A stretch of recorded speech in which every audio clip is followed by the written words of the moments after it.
müügidirektor Peeter Luht, et kuidas teie nüüd tunnetate seda olukorda?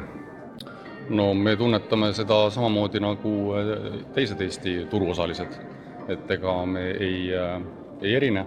Mõjud on meile täpselt samasugused, et laevakohti klientide ja äride teenindamiseks on täna vähem kui vaja oleks ja see tekitab ikkagi tarnetõrkeid. Kuidas kommenteerida nüüd TFTS-i Eesti juhi seda väidet, et küsimus on pigem nagu optimeerimises, kuivõrd nüüd kohtade puuduses?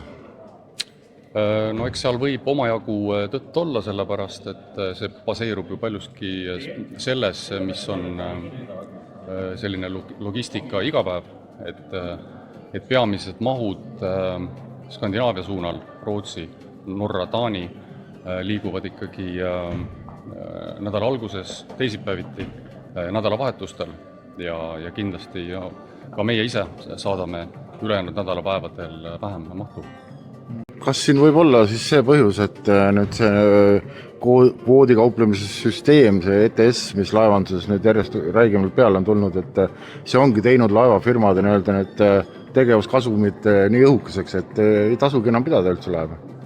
Ma ei oska seda kommenteerida, sellepärast et need ETS-i tasud laevandusettevõtted ju tegelikult esitavad edasi oma arvetel transpordiettevõtetele ja meie omakorda siis ju needsamad kulud kanname edasi oma teenusehindadesse.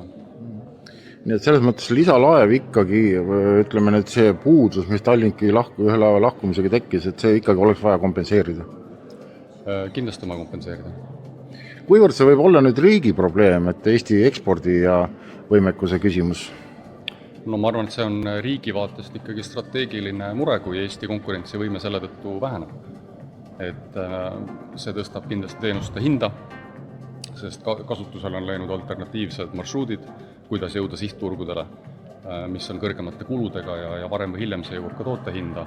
No samamoodi mõjutab see tarneaegu, nii et turg on vaba ja klient tellib sealt, kus ta saab oma teenuse, mida tal tarvis on.